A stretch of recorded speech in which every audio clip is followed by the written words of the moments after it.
So Idaho Listens. I don't know, some of you may be familiar with Greg Carr. Greg Carr is a philanthropist, an Idaho-born philanthropist. He does a lot of work overseas, but he also came to Boise State a few years ago, and he said, I want to help. We're in a moment in this country, we're not, and none of you need me to remind you of this, but we're not talking and listening to one another.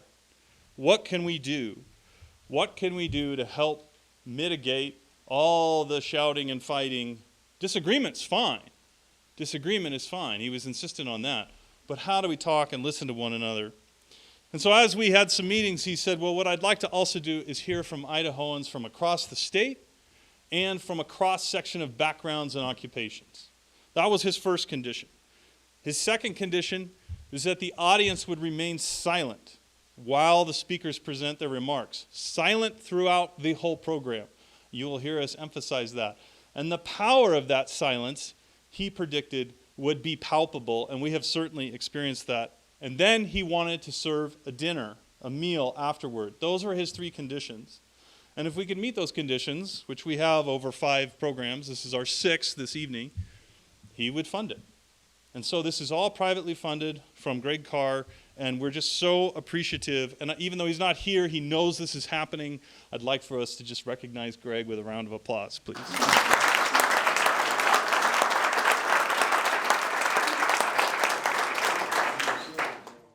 We started this Institute for Advancing American Values about 4 years ago.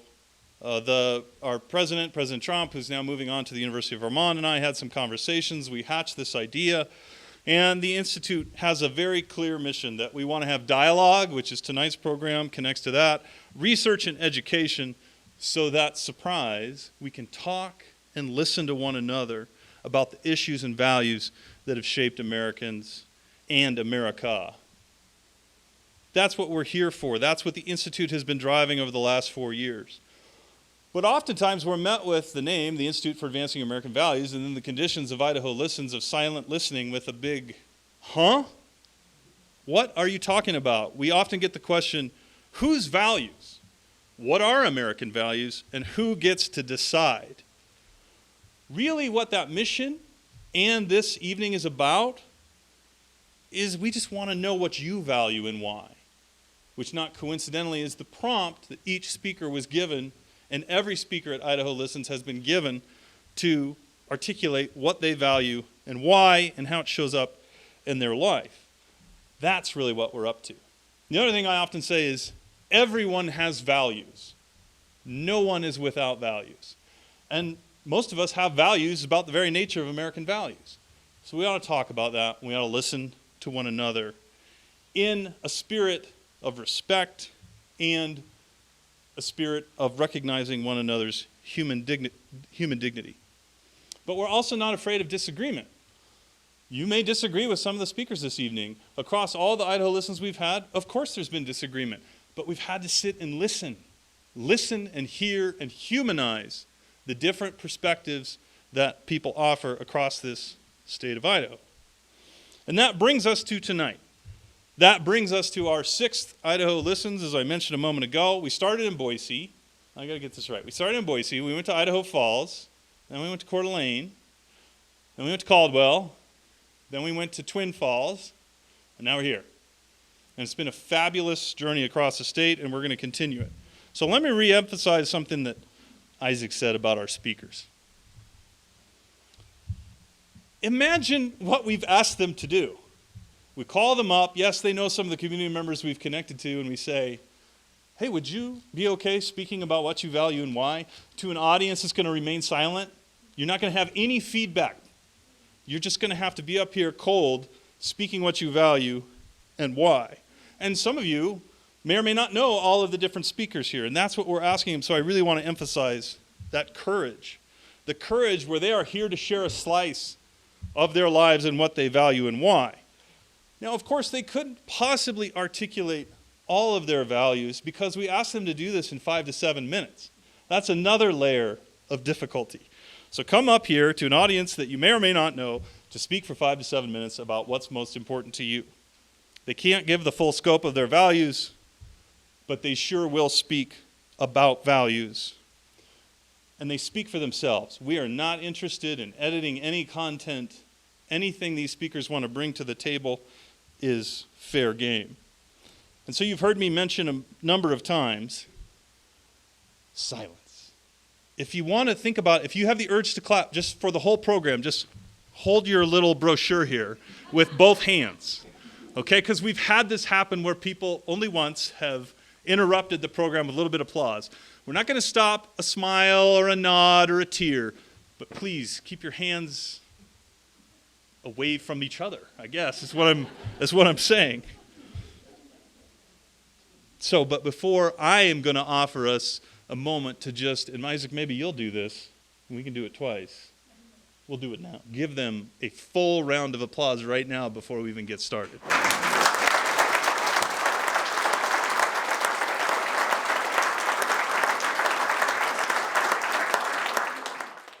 We couldn't do the program without them, and in your brochure here, you'll see, or your program, you'll see some of the reasons why we do this, some of our own values for the Institute. And lastly, I'll just quote Greg Carr on 2 points.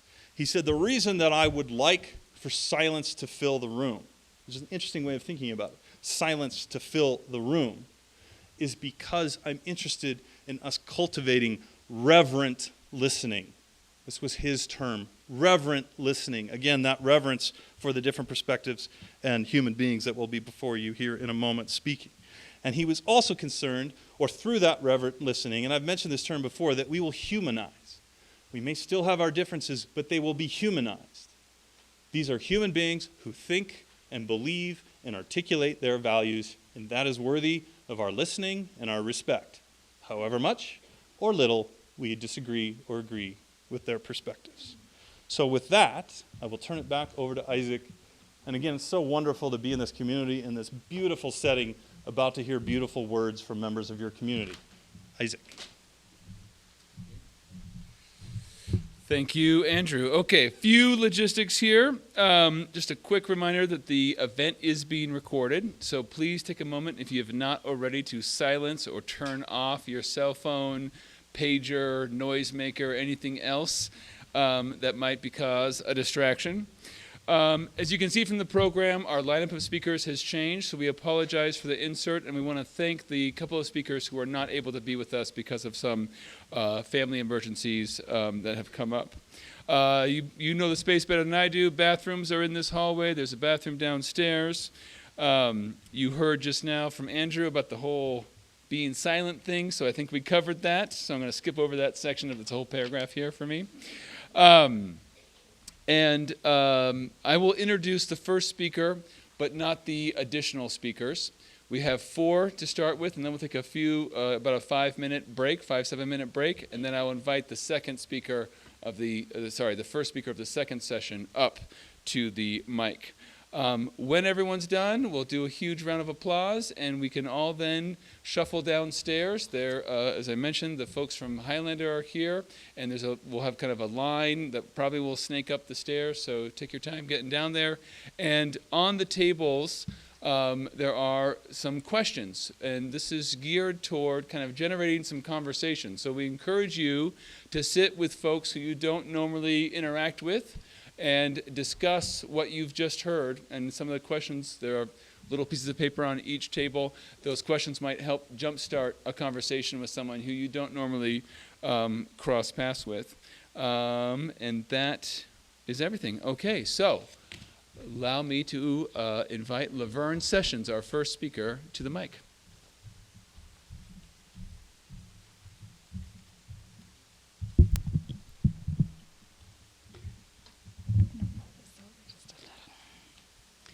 I was born and raised in Lemhi County, and I chose to raise my own family here, anchored in the same values that shaped my childhood: civility, respect, and a deep love for America.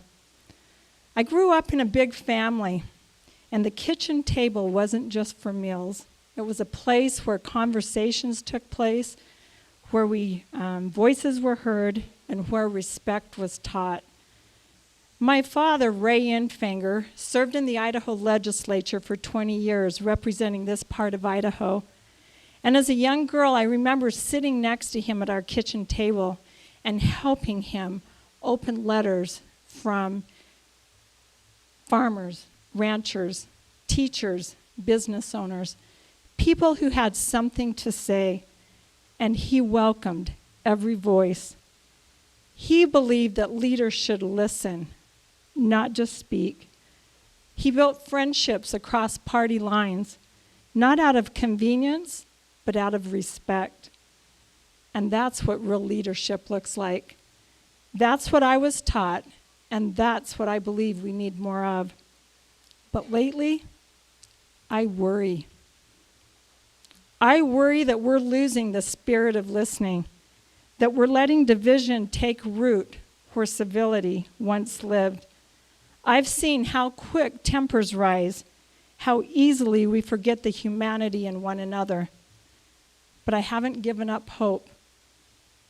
Margaret Mead knew, quote, "Never doubt that a small group of thoughtful, committed citizens can change the world. Indeed, it's the only thing that ever has," end quote. I also believe that kindness is strength and that respect, even in a disagreement, is what keeps a community strong. I'd like to share an experience with you from a former Senator, Brent Hill from Rexburg. Brent served with honor for 19 years in the Idaho Senate, and in 2020, after he retired, he and his wife were given a unique assignment to build friendships with diplomats and world leaders. They worked with the United Nations and dignitaries across the globe. Not too long ago, Brent found himself sitting next to the Chinese ambassador at a worldwide meeting for leaders. And in the middle of the conversation, the ambassador leaned forward and said, asked, "What part of the U.S. are you from?" And Brent smiled and said, "Idaho." And the ambassador said, "Idaho?" He said, "The woman who taught me English in China was from Idaho. She was one of the kindest people I've ever known." Think about that. One Idahoan, one teacher, living her values, and her kindness echoed all across the world. That is the power of civility, compassion, and character, and that is the legacy of Idaho. I want to tell you another story about a woman who lived her values, and she was born in 1834 in Illinois. As a young mother, she lost her husband, and because of the laws back then, she wasn't allowed to own property unless she had a man's name attached to hers. So out of desperation, she remarried. But in a short time, that marriage soon ended, and she was left raising 3 children by herself. But Rebecca didn't give up. Later, she boarded a train and headed out west to a rough, dusty place called Eagle Rock. It was part of the Idaho Territory, and it's now known as Idaho Falls. When they arrived in 1882, there was no welcome party, no hotels. There was just a man that took pity on them and told them that they could stay in the shack behind his saloon. And all that was there was an empty beer bottle, a single candle, and a dirt floor that they laid their blankets down for the night to sleep. It wasn't long until Rebecca started a school in that shack, and she began teaching academics during the week and Christian Sunday school on the weekends. And when times were desperate, she turned to prayer. And one day, when she was on the verge of giving up, the father of one of her students knocked on the door and handed her an early tuition payment. She looked at him with tears in her eyes and said, "Did you know? I had just spent my last cent. God bless you." Rebecca didn't stop there. She became a fierce advocate for the women's suffrage of Idaho.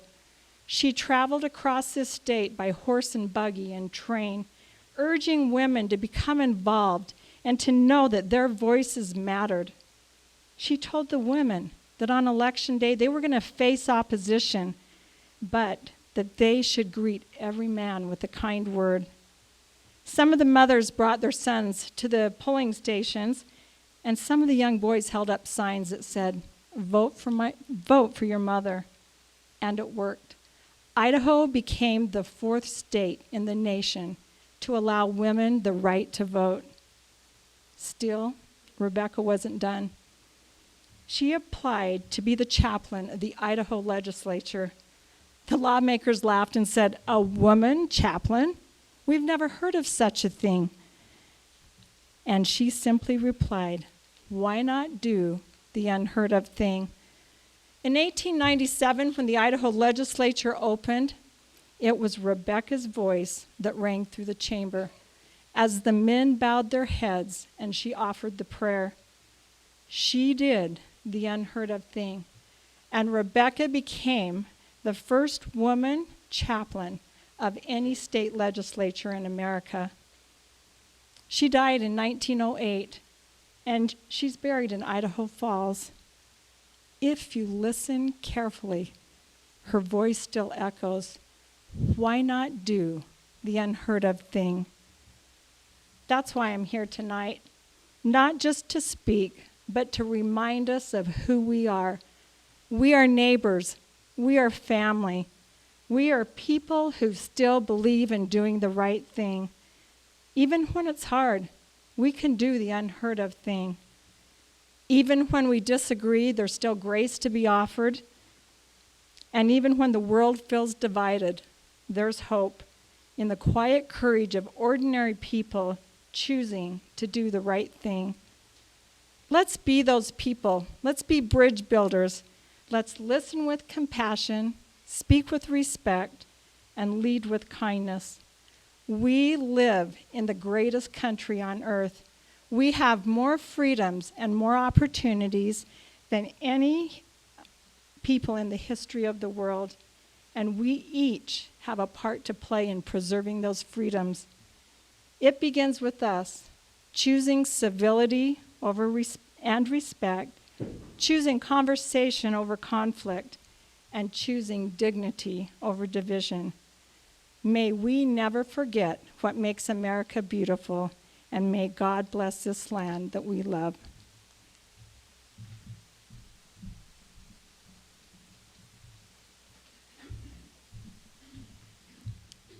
Hi, I'm Susie Avey. I first fell in love with history in the 5th grade. I had gone to the public library in Sheridan, Montana, and the librarian had directed me to the history section, probably to get me out of her hair and stop me from asking her constant questions. I loved to read and had already read all of the Babysitter's Club and Sweet Valley books they had. I found Antonia Fraser's 600-page biography of Mary Queen of Scots and thought, this looks good. I checked it out and lugged it home. My parents chuckled as I proclaimed this was my latest read. I finished it and I was hooked. I couldn't believe this woman was real and she'd been a kid like me once. I worked my way through the British history section, reading about Queen Elizabeth and others before landing on a biography of Winston Churchill. I had always been close with my grandparents who lived in Wyoming, and we frequently talked on the phone about what I was reading or how school was. Imagine my surprise to find out that my grandpa was also a fan of Winston Churchill and had in fact served in World War II like the people in the books I was reading. My mind was blown. It made me view my grandpa not just as grandpa, who always made sure I had a cookie and a soda after swimming, but a human who had lived a life outside of being grandpa. My family always encouraged my passion for history through school and beyond. I went on to get a bachelor's degree in history from Jamestown College in North Dakota. I had decided I wanted to go on to get a doctorate with a focus on Churchill and World War II military history. As I prepped for graduate programs, I realized most of the programs focused on World War II military history were in the southern United States or further away from Montana than I wanted to be. I applied and was accepted to Montana State University in Bozeman and decided to focus on the history of the American West. In graduate school, I remember reading a book in class about Butte, Montana, and the environmental history of the mining and the Berkeley pit. I was the only person in class from Montana, and hearing my classmates talk about the environmental impact of mining on Butte and their perspectives of the history and the perseverance of the people of Butte made me pause. Wait a minute, they're talking about the big city of my youth, the place where the orthodontist and Walmart were, and it had the massive cemetery my sister and I always held our breath going by. It took forever to pass. I realized I had been so focused on learning the $10 words and looking at history from historians' perspectives, I had forgot why I had loved history originally. Being able to relate and hear the stories from people like my grandpa and others who had actually lived through these events. It also made me pause. Why are some stories told and others not? Who has been erased and continues to be erased or looked at as not relevant, and why? I would finish my master's degree and decide to pursue public history as a career. According to Google, public history refers to the practice of history outside the traditional academic settings, focusing on making historical information accessible and relevant to the public. For me, that meant finding a job and hopefully a career where I could share my passion and make sure stories continued to be told. I would go to work for the National Park Service as an interpretive ranger, first at Bear Paw Battlefield and then Big Hole Battlefield, where my mom also worked as a ranger when I was growing up. Both sites are along the 1877 flight of the Nez Perce people. I found myself giving the privilege of sharing a history at these sites that had only started more fully incorporating the Nez Perce people's view and history of the events within the last 15 years. One thing I found working at these sites was the emotions that it brought out in visitors and even the rangers. There were times I couldn't get through telling the history without crying. Even though we told these histories every day, the reality of what had happened to the Nez Perce people, what was lost, and the humanness of the people involved at Big Hole and Bear Paw, including the Nez Perce children, women, elders, warriors, as well as the soldiers and civilian volunteers, would hit me in the gut. My boss explained it as, you learn these histories and you become close to them. You start to see people as more than just a story or a history to be told. When I came to work at the Sacagawea Center, I was excited to continue working in public history and getting to share my passion for history and hoping to make it relevant and personable, and not just about old dead people. Being here has also taught me that the history of Sacagawea isn't just the history of an Ogaidika woman who was part of a Euro-American expedition. It's a larger, complex story of the attempted erasure of indigenous people from histories, the forced removal and relocation of the Ogaidika Shoshone-Bannock from these lands, and how and why that matters today. It is also, for me, a history that shows perseverance, strength, and courage of people, just like the story of Churchill leading England through its darkest hour and my grandpa's service in World War II on a tugboat. For me, valuing history means learning to appreciate and value the humanness in all of us and why everyone's history matters. As you look around your community, think of how your own history has shaped how you are today and how it has shaped your community. The history of the Butte miner with 6 children living in the company's housing is just as important in shaping the history of Butte, Montana, as is the Copper King stories, maybe even more so.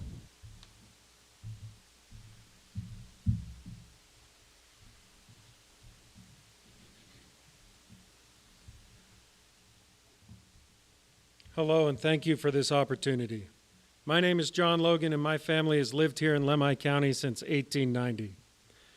I believe that values are a learned behavior formed within the influences of your family and your community. When one has been so closely linked to the other for such a long time, your values, out of necessity, will have to uphold the integrity and viability of both. The value that I'll be focusing on tonight is the willingness to learn. In my family, this value has expressed itself throughout every generation that I know of. Peter McKinney was born to immigrant parents in Canada in 1866.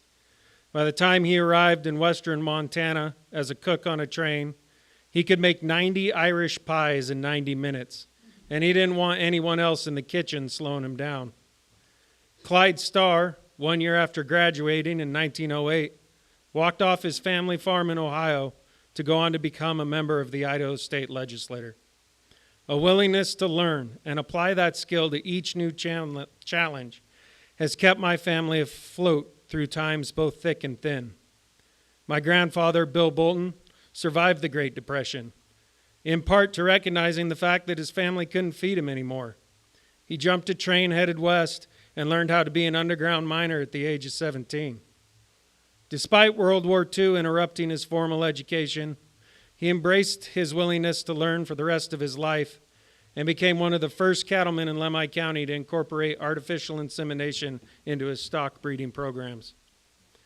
On the community side of the equation, I believe this value is linked to viability. There's a misconception about small rural towns. They become mistakenly identified as idyllic hamlets that time forgot, a safe place from the problems that inhabit the more modern world.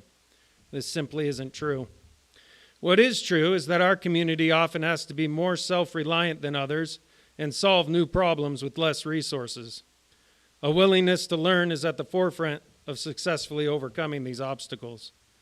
You can see evidence of this at our local museum, in our river exhibit as it features Captain Gulicki. He invented the river scow to transport the goods and equipment needed to establish mining communities in inhospitable terrain. He was also quick to discover that there was an opportunity to use those same boats to open the new market of tourism.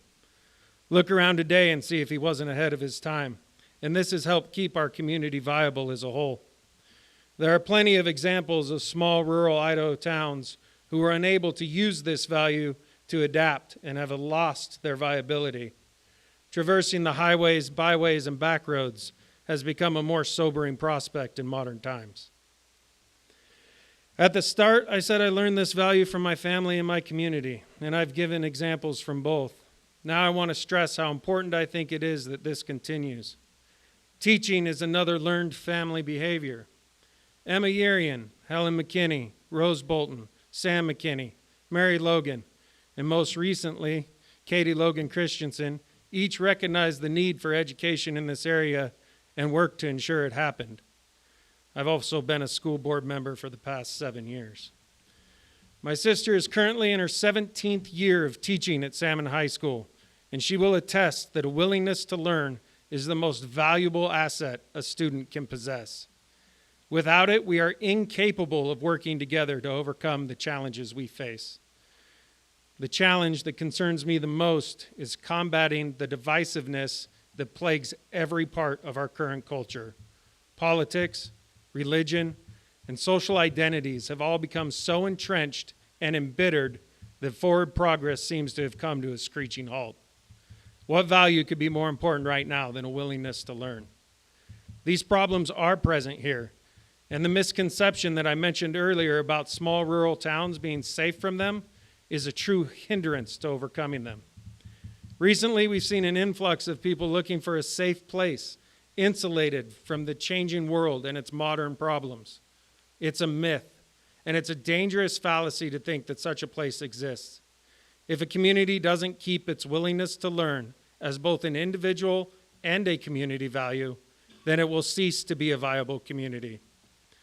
Learning is a lifelong journey, one I'm proud to say my family and community has always been committed to. I hope this continues into the future for as long as it is stretched into the past.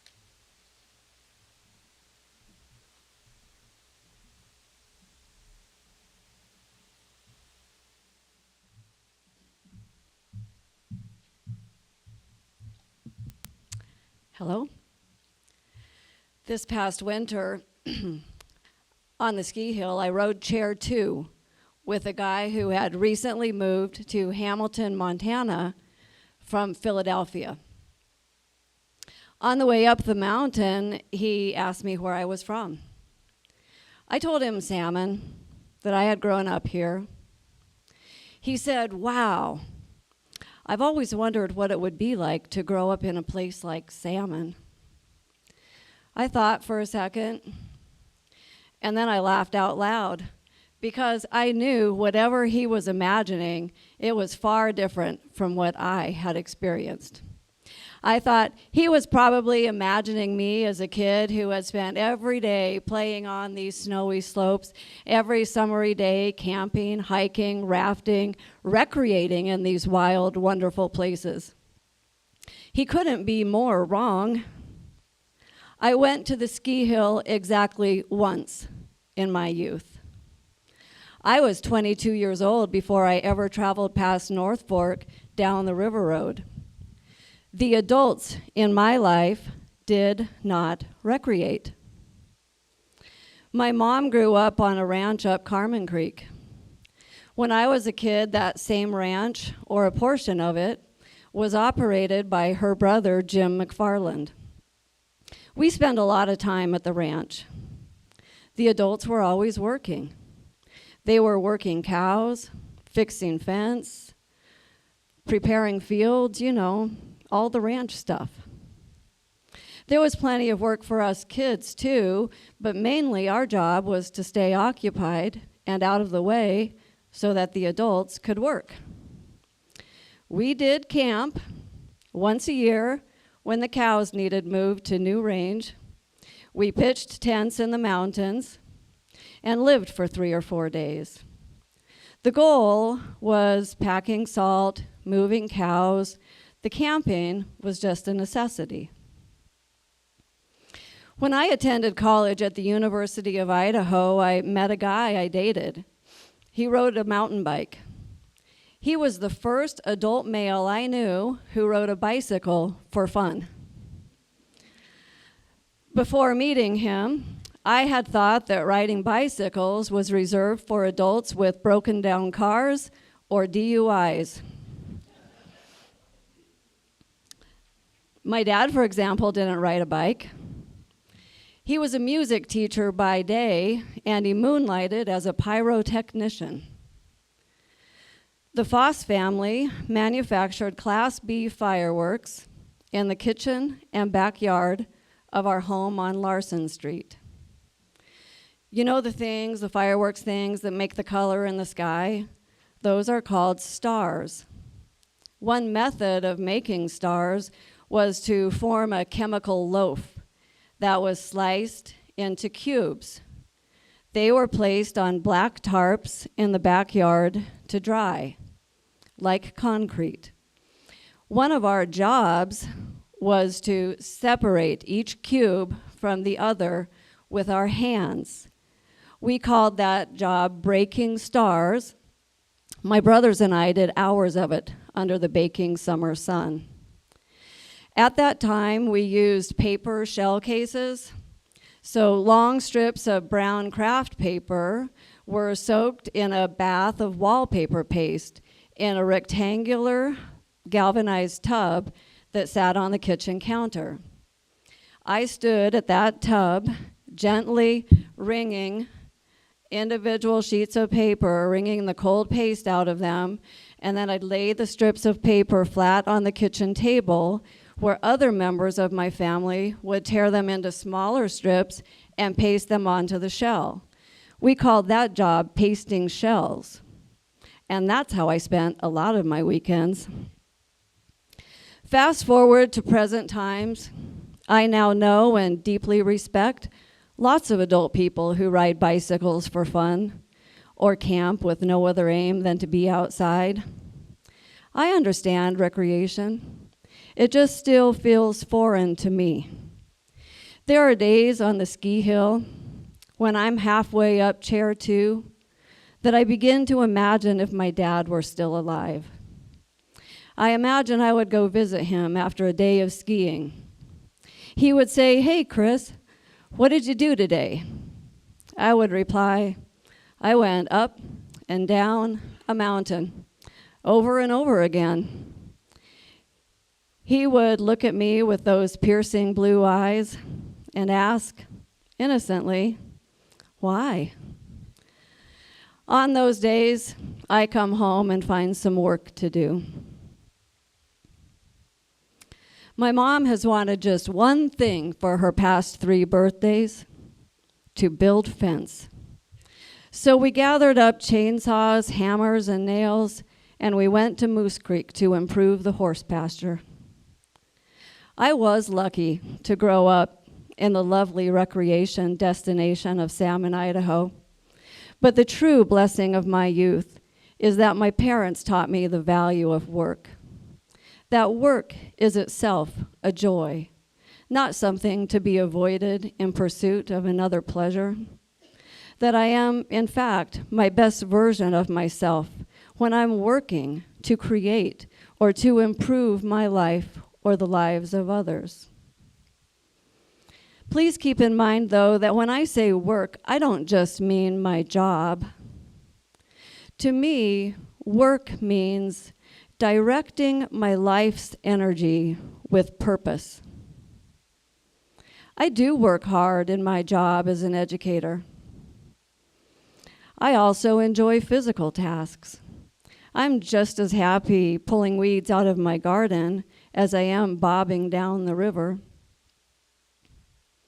But the most meaningful work I do is the invisible work of the heart and the mind to accomplish life's most daunting tasks, like letting go in the wake of grief and loss, like forgiving those who wronged me, like choosing joy and gratitude in a world full of suffering and adversity.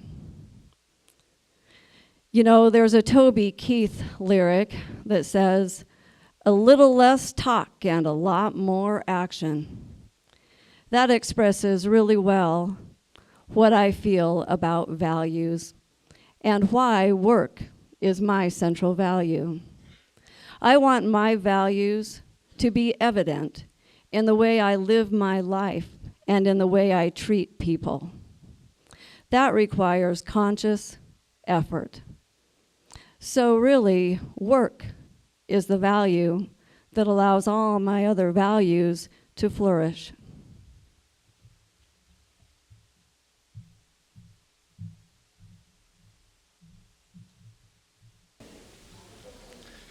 Dad and his family moved from Bone, Idaho, near Ryrie, Idaho, to Carmen Creek in 1924.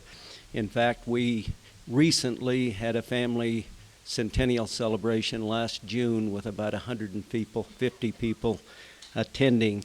That winter of 24, most of the family came to Salmon via train through Armstead and then to Ledore, but Dad and his older brother moved the band to Sheep from Bone to Lemhi County.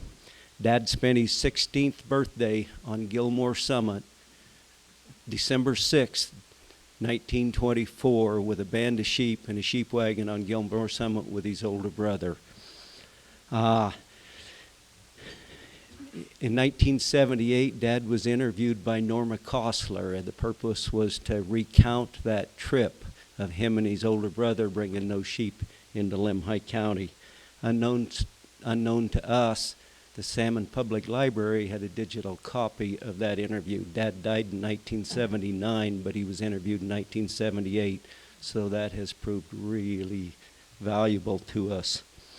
In that interview, Dad talked about the challenges they faced moving the band of sheep in the winter weather. But most importantly, he talked about the willingness of neighboring ranches they passed to take them in and the hospitality they received.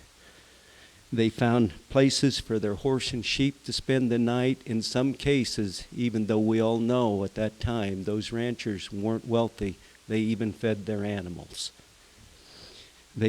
Coming down the upper Lemhi, it got to 35 degrees below zero.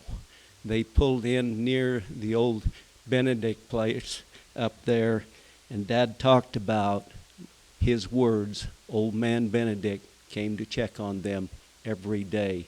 Interestingly enough, old man Benedict is my wife and Hope Benedict's great-grandfather, and he had moved up the Lemhi from Carmen Creek, the place Dad was going to. Old man Benedict Ernest R. Benedict had the original water rights on that place on Carmen Creek in 1882. But it was so important to Dad that the people cared, people they didn't know cared and checked on them. His older brother Dave froze the tip of his ears off. It was physically a very demanding trip, but again, made much easier by the generosity of the people they met. In the latter part of the interview, though, he talked about how slowly our community was starting to change. On that trip, they were fed by the neighbors. Today, you had to pack a lunch when you traveled. You were no longer always welcomed in to eat. In my younger days, I remember my dad. He'd travel Carmen Creek sometimes. He was always loading kids in the back of the pickup to take home for Mom to feed.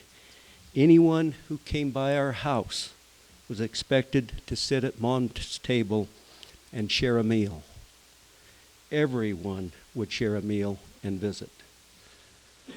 We had community picnics regularly where the adults visited and the kids played baseball, often using sticks for bats, always cow pies for bases. This all led to a sense of place and community. My brothers Dave, Bruce, and myself partnered in ranching for 44 years.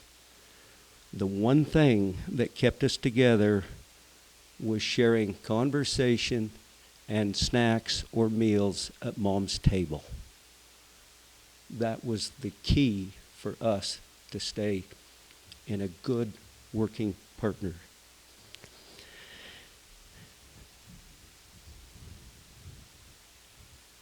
Yeah, when you get together at the table, the little things just seem to disappear. Family and communicating being the common denominators. Unfortunately, today you do have to pack a lunch, and you don't necessarily know your neighbors. Back then, everyone knew everyone. Then, in the fall of 2022, a change in our community became very evident. My siblings and I promised our mother we would do our best to keep her home and live her last years in the house she lived in for 73 years and loved so much. That fall of 2022, I was driving Mom to a doctor's appointment. We were visiting away, going down the creek. About halfway down the creek, I saw it. An F. Biden sign on private property next to the road. Incivility was now present in our home, in that home of giving, that giving and sharing community. It was just wrong. It was implied language that was never used in Mom's house. I immediately directed Mom's attention to the other side of the road. I did not want her to see this degrading of the community in her last years in the place that she loves so much. How could we taint this place, this community, with that level of disrespect? I'm so glad Mom didn't see it. Even with the short period of this sign being up, the effective sense and place on our community is still there. Times change, people change, but we need to be conscious of the values that can disappear with those changes.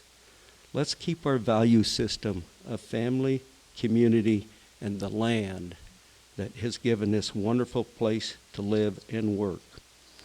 Here's what I mean. A little experience with my family that was so simple in nature, but so rewarding personally. It was an opportunity based on the place we live and the values we received from Mom and Dad. We got a call from a private landowner in Tower Creek, adjacent to a range where our cattle run. There's always, when those cows get there, there's always a risk they'll migrate down the road, get on US 93, get hit, and possibly injure someone. So My wife, kids, and I saddled the horses and trailered to Tower Creek. I don't recall the year, but the kids were between 7 and 10. It was late in the afternoon, and I knew we'd be hurrying to make home before dark. By the time we got to the cows to the top of the ridge, dividing Tower Creek from Badger, the sun was setting. There we were in this setting sun, and I was looking at the kids. Callie was on her favorite paint horse, Sunshine. Seth was on one of his favorites, a bay gelding called Buddy. Teresa was on her sorrel mare with Mrs. Wimpy, who was anything but wimpy. We all know it's an hour and a half ride home. It'll be dark when we hit the barn. But as I'm watching the kids, they're laughing and joking. The dogs beside them, the dogs animated from their laughter. I look at my wife. She has a smile from ear to ear. Then I notice I'm smiling. It's a memory I won't forget. It's family. We're on a beautiful landscape, and we're working together. These small rural land-based communities give us these simple but very meaningful opportunities. Let's keep our value system oriented to family, community, and the land. Let's remember our ancestry that worked so hard to give us this sense of place. And please, please, when we engage in politics, we need to remind ourselves how it might affect our families, our community, and let's use civility.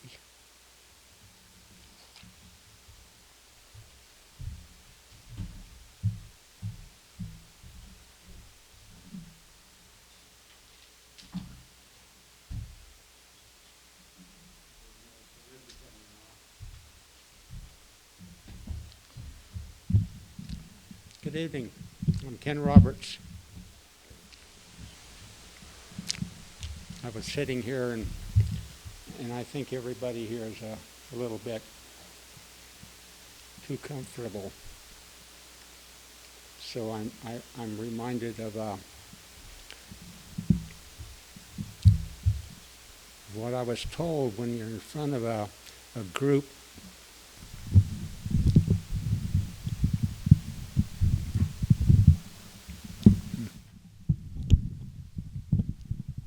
I was told when I was in front of a group of people, and if you're at all nervous, look at the people in the audience and pretend they're all wearing long johns. So you can just imagine what's going through my mind right now.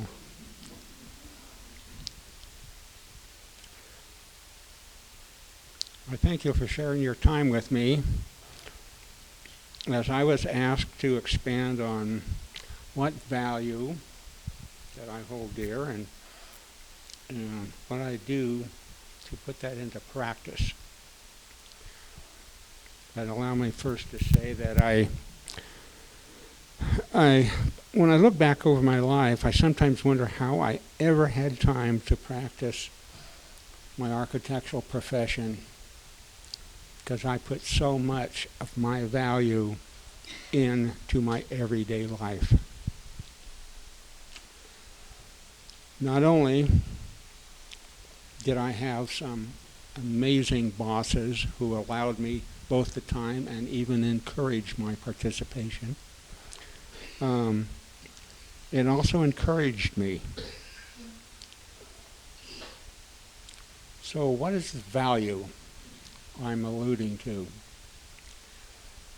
You can call it civic duty, community service, sign up, stepping forward, giving back to your community, proffer, tender, take initiative, enlist. They all work. I simply call it volunteering. It was early in my life, as I was raised on a ranch, I learned that value. We always had time to go help out a neighbor, to get the hay in before the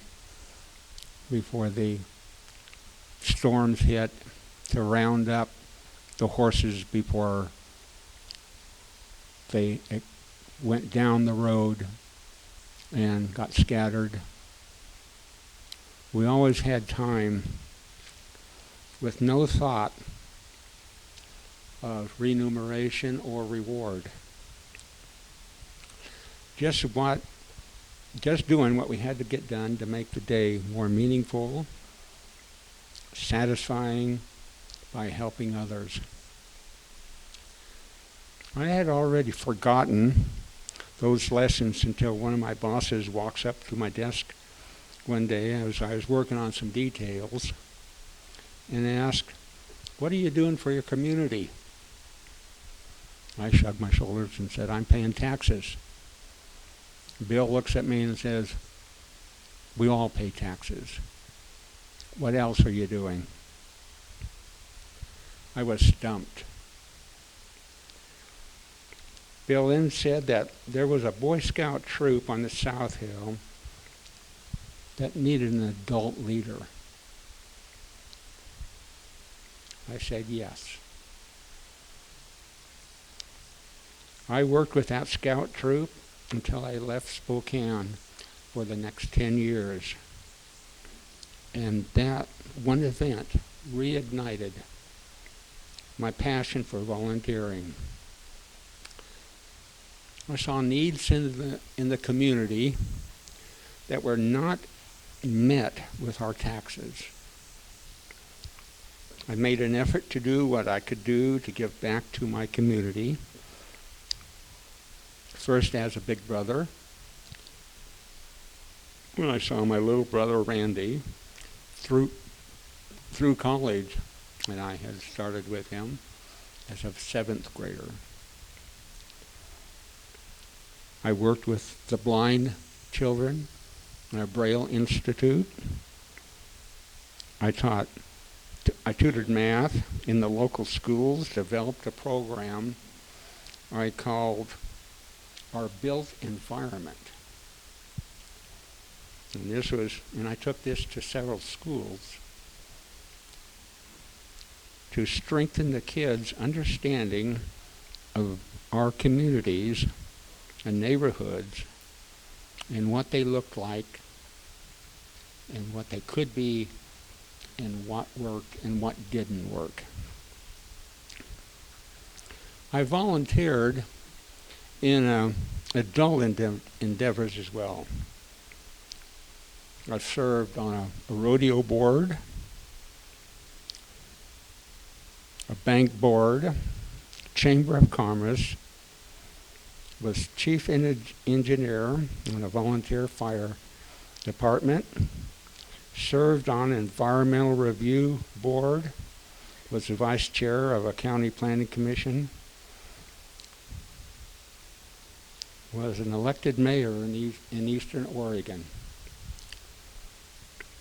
all serving as a volunteer. Locally, I've served on our school board, was an officer in the Tea Party and the Combat Vet Motorcycle Association, and I still tutor math and reading literacy here, and I'm now serving on the local Humane Society Board of Directors, and I serve as a docent here in the Sacagawea Center every summer. So I have practiced this volunteering spirit most of my life. And again, as I said before, I don't know how I ever had time to work. I have learned that volunteering doesn't have to be an earth-shaking endeavor. It can be as quiet as helping your neighbor collect groceries. It can be as meaningful as helping your neighbors haul in their winter wood. It can also be as monumental as guiding your city through federally mandated sewer and water upgrades and signing million-dollar checks. It's always your choice to make a difference. I challenge everybody to never let a good volunteering activity or opportunity to bypass you when you could have made a difference. Bypassing a good volunteering opportunity to me is much like water that runs down the Lemhi. It's a good bet that that water will never run by that spot in the Lemhi again. And that volunteering activity just may never happen again for you either. I believe it was Mark Twain who said that the two most important days in your life are when you're born and when you figure out why.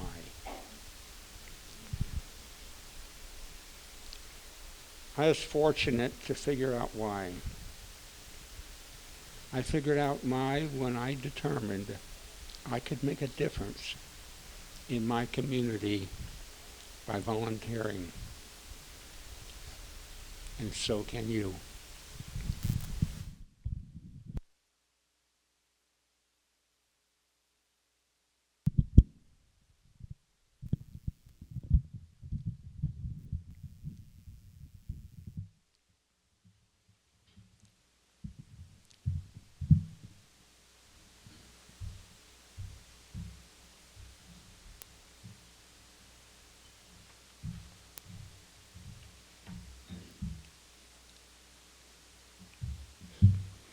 I was raised in a quiet neighborhood in a very large city in the 1960s. I loved school, and I got really good grades. As a child, all I ever wanted to be was a veterinarian. I remember as a little girl, maybe 7 or 8 years old, I was on a farm in Ohio with my grandfather, and one of the cows was having trouble calving, and the vet was there to help. And I said, I want to do that. My grandfather looks down at me and he says, your arms are too short. And I thought, well, I'm going to hire somebody with long arms. I'll show you. I never became a veterinarian, but I did go to college and I got a degree in range ecology. I got my first job in St. George, Utah. I worked on a staff of about 100 people. Only 2 of them were women that weren't in an administrative position. I was so excited to start this new job in a new state. Shortly after I started, a couple of the local schools asked me to come talk to their students on career day. I found out later it was because I was a woman in a job that was mostly done by men. I told the kids I got paid to go camping and ride horses, and the little ones thought that was pretty cool. On one of those occasions, a young girl about 13 or 14 came up to me and she said, who told you you could do this job? And I'd never thought about it that way before, and I told her, well, nobody told me I couldn't. I loved my job. Everybody got along really well. We all enjoyed working together, and it was by no means a hostile workplace. One day during a meeting, a coworker was giving a presentation that included a slideshow back before PowerPoints where you put the little slides in. He was showing various pictures of plants, grasses, and shrubs, and up popped a woman in a bikini. He says, oops, I don't know how that happened. Everybody in the room looked at me to see what I was going to do. Afterward, I went to my boss, and I told him I didn't think that was very professional behavior, and he agreed, and he said it wouldn't happen again. I really appreciated that. I did. He didn't make a big deal about it. He didn't write an office rule. He didn't bring it up at the next staff meeting and say, you guys ought to be nice to Linda. He didn't do that. In fact, I don't even know what he did. I don't know precisely what he did. All I know is it never happened again. A year later, on that job, I got married. And a different coworker, I'll call him Jim. Jim asked me, when's your last day? And I looked at him and I said, I don't know what you mean. I'm not quitting. He says, well, you're married now. You don't need to work. I said, well, I got to eat. So I'll keep working. A year after that, I got pregnant. And Jim came up to me and he says, well, now you've got to quit. And I said, I have more mouths to feed. Why would I be quitting? Now, I'm not saying I was fully accepted by everybody all the time, but it didn't have a great impact on me. I was very happy in my job. I soon realized that that wasn't everybody's experience, though. More women were filling positions. And one of them that came on board, I'll call her Sally. Sally appeared uncomfortable most of the time. For example, she would get upset when men opened doors for her. She thought they were implying that she couldn't open the door for herself. To put it mildly, she saw sexism everywhere she looked. She asked me one day, Sally said, do you have a problem being a woman in this job? And I looked at her and said, I don't have a problem being a woman. I've been a woman my whole life. It's not a problem for me. It might be a problem for somebody else, but it's not a problem for me. Okay, so I told you all those stories to tell you this one. I often attended conventions for people that were in my line of work. These conventions provided activities for the wives, luncheons, shopping trips. And at one of these conventions, I was in an elevator. I was on my way to a presentation by a university professor. The elevator stopped and a woman got on. And me, not being the quiet person that I am, I struck up a conversation. And I asked her if she was attending the wives' luncheon. She says, no, I'm on my way to give a presentation on my PhD dissertation. Now, we all know there are still people that think women are the weaker gender and they shouldn't be in some roles. But I believe that most people are making assumptions based on the way they were raised, the environment they have been in, and the world they see around them. Jim was just assuming that I was going to quit my job because every single woman he had ever worked with had quit their job when they got married, every single one of them. It was St. George, Utah in the 90s. Sally assumed that men were telling her she couldn't open the door by herself. She was assuming that. That was their intention. She assumed that. I had made an assumption that that woman was attending the wives' luncheon because most of the women at those conventions were the wives of the men. I was usually the only woman in the room. So I offer to be careful of the assumptions you make. Just be careful. We all do it to varying degrees all the time. But if we challenge our assumptions and we be more accepting and supportive of those people that are around us, we can make the world a better place.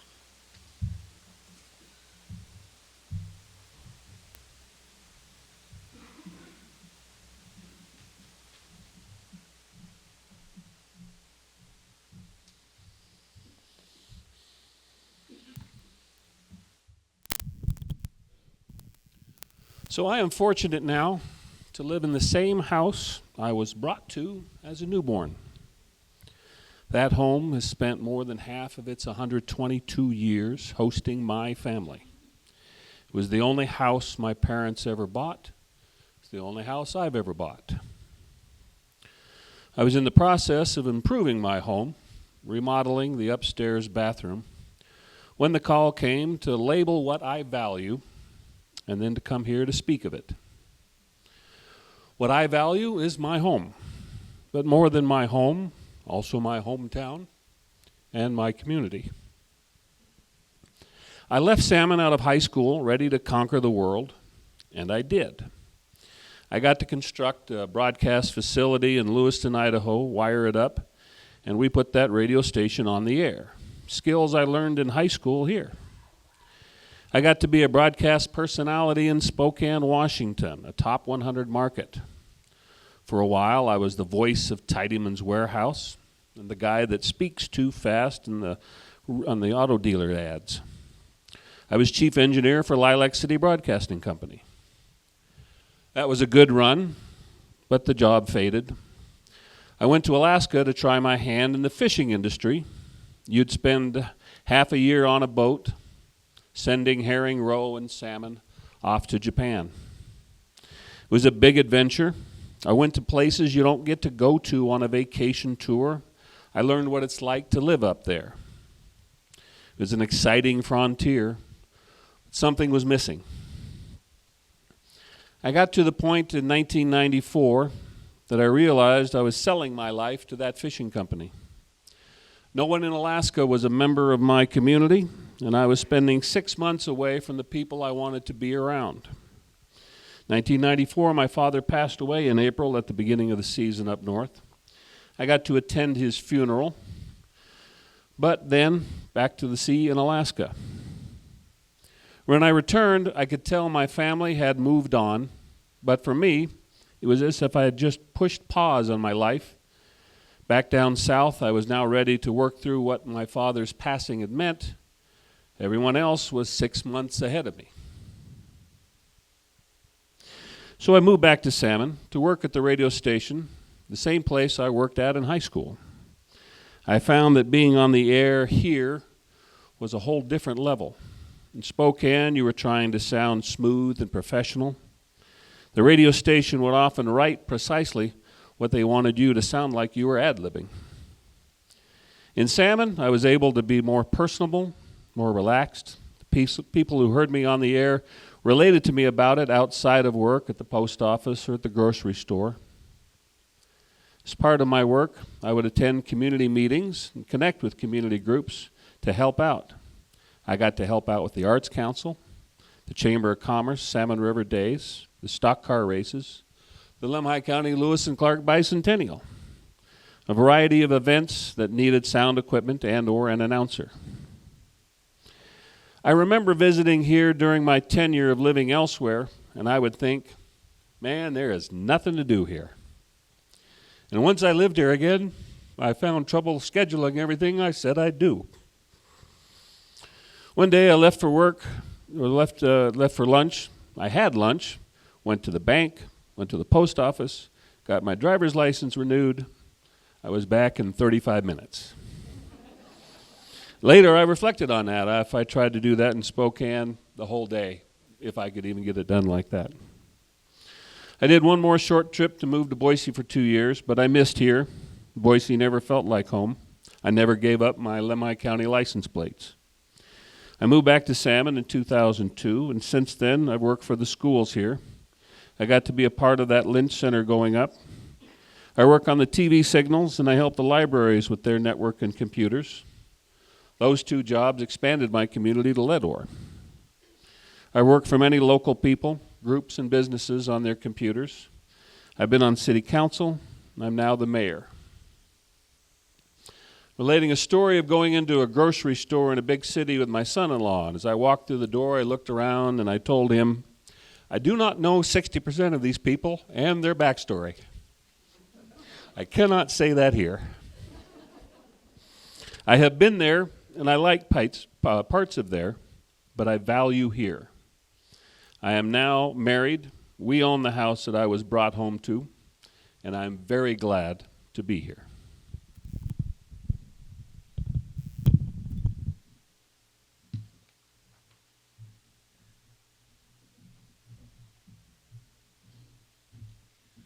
And now we can thank our speakers.